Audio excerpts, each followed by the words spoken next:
Hello everyone, তোমরা কেমন আছো? আশা করছি অনেক ভালো আছো, আর আমিও খুব ভালো আছি। আর তোমাদের সকলকে আমার এই ছোট্ট মিনি ব্লগে অনেক অনেক স্বাগত জানাই। তো বন্ধুরা, এখন বাজে হচ্ছে সকাল 10টার মতো, আর আমার স্নান কমপ্লিট হয়ে গেছে।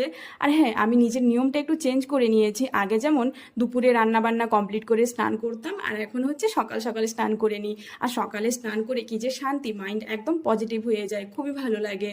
তো দেখো, আজকে হচ্ছে চুলের মধ্যে শ্যাম্পু করেছিলাম, সেজন্য একটু সিরাম লাগিয়ে নিলাম। আর এখন একটু বডি লোশন লাগিয়ে মুখের মধ্যে ক্রিম লাগিয়ে চলে যাব ব্রেকফাস্ট করতে।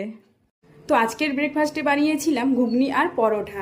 অনেক দিন পর এরকম হেভি ব্রেকফাস্ট বানিয়েছি। মোটা হওয়ার ভয়ে সকাল সকালে হেভি ব্রেকফাস্ট করতে একদমই ইচ্ছে করে না, কিন্তু মাঝে মধ্যে মন চায় খেতে। তো সেজন্য বানিয়েছি, আর আমার বর্মশাই খুবই পছন্দ করে এই ধরনের খাবার। তো বর্মশাই তো খেয়ে ডিউটিতে চলে গেছে, আর এখন আমি খেয়ে নিচ্ছি। আর ঘুগনির মধ্যে একটু চাট মশলা আর লেবুর রস দিয়ে দিয়েছিলাম। দারুণ টেস্ট হয়ে গেছিলো, আরও দ্বিগুণ বেড়ে গেছিলো টেস্ট। তো চলো, টাটা, বাই বাই।